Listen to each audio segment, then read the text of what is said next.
예수께서 무리를 보시고 산에 올라가 앉으시니 제자들이 나아온지라 입을 열어 가르쳐 이르시되 심령이 가난한 자는 복이 있나니 천국이 그들의 것이며 애통하는 자는 복이 있나니 그들이 위로를 받을 것이며 온유한 자는 복이 있나니 그들이 땅을 기업으로 받을 것이며 의에 줄이고 목마른 자는 복이 있나니 그들이 배부를 것이며 긍휼히 여기는 자는 복이 있나니 그들이 긍휼히 여김을 받을 것이며 마음이 청결한 자는 복이 있나니 그들이 하나님을 볼 것이며 화평하게 하는 자는 복이 있나니 그들이 하나님의 아들이라 일컬음을 받을 것이며 의를 위하여 박해를 받은 자는 복이 있나니 천국이 그들의 것임이라.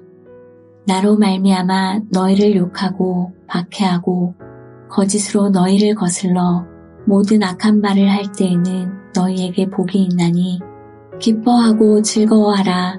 하늘에서 너희의 상이 큼이라. 너희 전에 있던 선지자들도 이같이 박해하였느니라.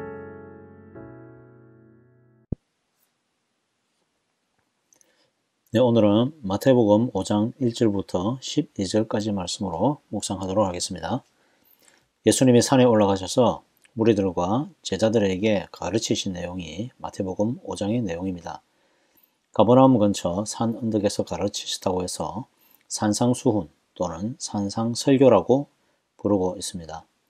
구약시대 출애굽 이후에 하나님께서 시내산에서 십계명을 중심으로 한 하나님의 언약을 가르쳤습니다. 이제 신약시대에는 예수 그리스도께서 새로운 언약을 새로운 이스라엘 백성들을 위하여 말씀하고 계십니다. 산상설교는 8가지 복을 먼저 요약하고 8가지 복의 내용들을 5장에서부터 7장까지 풀어서 설명하는 식으로 전개되고 있습니다. 3절에 심령이 가난한 자, 10절에 을을 위하여 박해를 받는 자, 이 3절과 10절을 보면 둘 다 천국이 저희 것이다 라는 복이 똑같이 선포되었습니다.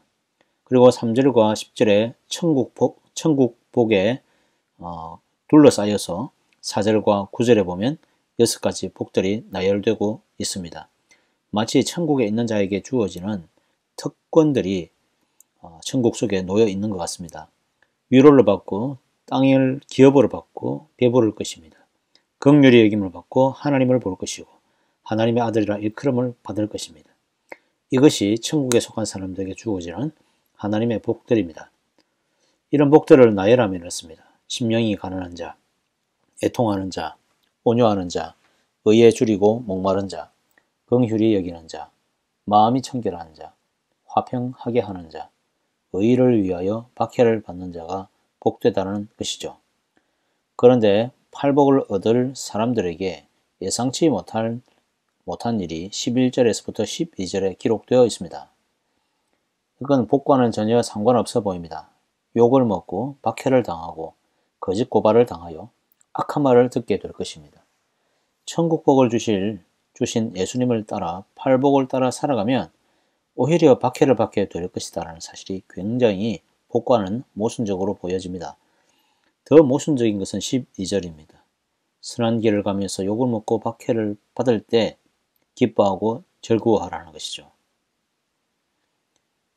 괴로울 때 오히려 기뻐하고 즐거워하는 이 역설이 있는 것입니다.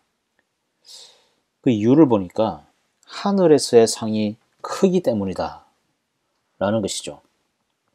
마태복음 5장의 팔복은 이 땅에서 바라는 성공과 번영이라는 이런 우리가 생각하는 복과는 좀 다른 차원의 것입니다.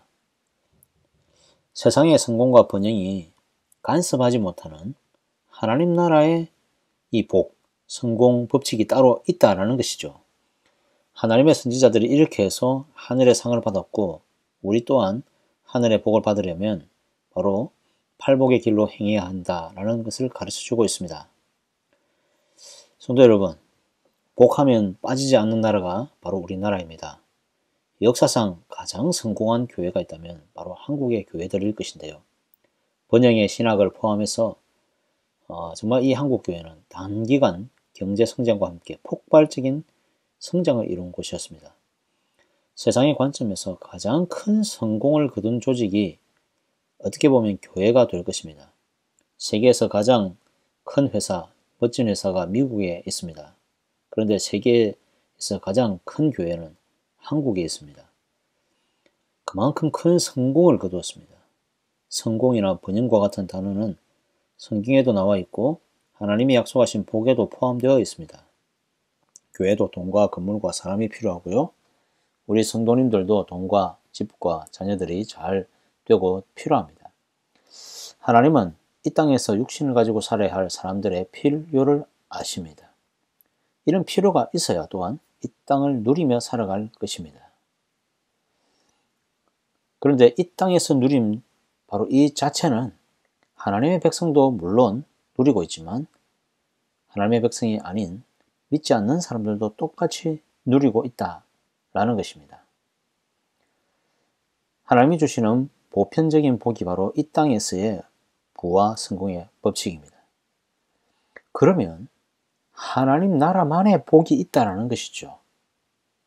하나님 나라만의 복은 이 땅에서 누리는 복과 서로 맞닿지 않는 다른 차원의 것이다라는 사실을 우리는 한번 생각해 볼 필요가 있습니다. 그럼 이 땅에서 누리는 하나님의 선물인 이 복과 하나님 나라의 천국 사이에 연관성이 없는데 이 땅의 것이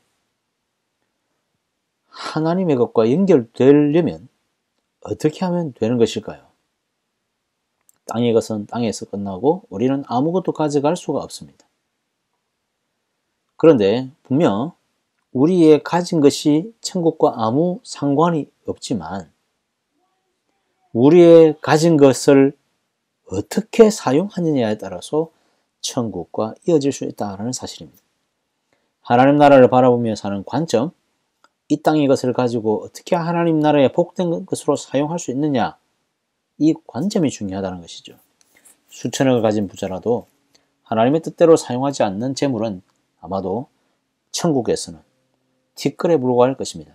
아무런 복이 되지 않는다는 것이죠.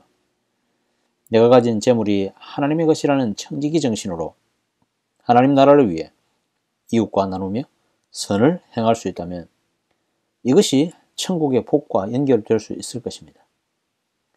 나만을 위해 누리며 사는 인생이 아니라 하나님 나라 복음을 위해 애통하고 사람의 영혼을 살리기 위해 힘쓰고 애쓸 때 하나님 나라와 연결될 것입니다. 예수님을 따라 살기 위해 기꺼이 의로운 길을 따르고자 할 때에 바로 이것이 하나님의 천국의 복과 연결될 것입니다. 성도 여러분, 천국의 복을 받고 싶으십니까? 그러면 우리 모든 소유가 하나님의 것이다라는 사실을 꼭 기억하시기 바랍니다. 또한 우리가 이 땅에서 살아갈 때에 우리의 가진 것으로 하나님 나라를 위하여 사용해 보시기 바랍니다. 하나님께서는 가장 작은 자에게 냉수한 것을 한 그릇을 준 것이라도 바로 하나님, 예수님께 한 것이다 라고 그렇게 말씀해 주셨습니다. 우리 모두 천국의 복 받게 되기를 간절히 소망합니다. 아멘. 하나님 아버지 감사합니다. 하나님의 은혜를 우리에게 주셔서 너무나 감사합니다. 하나님 주의 복을 따라서 살기를 소망합니다. 하나님의 말씀 가운데 우리가 거하며 뿌리를 내리며 주와 함께 동행할 때에 정말로 우리의 삶이 주와 연결되음을 믿습니다. 이 땅에 가진 것이 그 어떤 물질도 우리가 생각하는 복이 하나님의 나라와 전혀 동행할 수 없고 하나님 나라를 준비할 수 없는 것이지만 그러나 우리가 믿음으로 이것을 하나님 나라를 위하여 사용할 때에는 그 믿음을 통하여서 주님 나라 복된 사람이 되어질 줄 믿습니다. 우리가 믿음으로 살게 해주시고 우리의 모든 것이 하나님의 것임을 인정하고 정말 냉수 한 그릇이더라도 연약한 자들을 위하여 사용할 수 있는 우리 자신 될 수 있도록 주님 축복하여 주시옵소서. 축복하여 주시고 하나님의 은혜가 풍성하게 임하실 수 있도록 주여 우리 모든 성도들을 축복하여 주시옵소서. 하나님 아버지 우리의 성도들의 자녀들을 축복하여 주시고 하나님의 은혜가 우리 자녀들을 위해 함께 해주시고 우리 자녀들이 모세와 정말 요셉과 같이 이 땅을 이끌어갈 수 있는 하나님의 사람들이 다 될 수 있도록 주님 축복하여 주시옵소서. 하나님 아버지, 이 땅 가운데 연약한 자들이 많습니다. 주께서 이들을 불쌍히 여기시고 힘을 다해 주시길 간절히 소망합니다. 주의 거룩한 사명을 행할 때에 이들이 살아날 줄 믿습니다. 특별히 전쟁과 기근과 재난을 인하여서 많은 사람들이 고통받고 있사오니 하나님의 전능의 손을 내어주셔서 회복시켜 주시고 이들을 세워주시기를 간절히 소망합니다.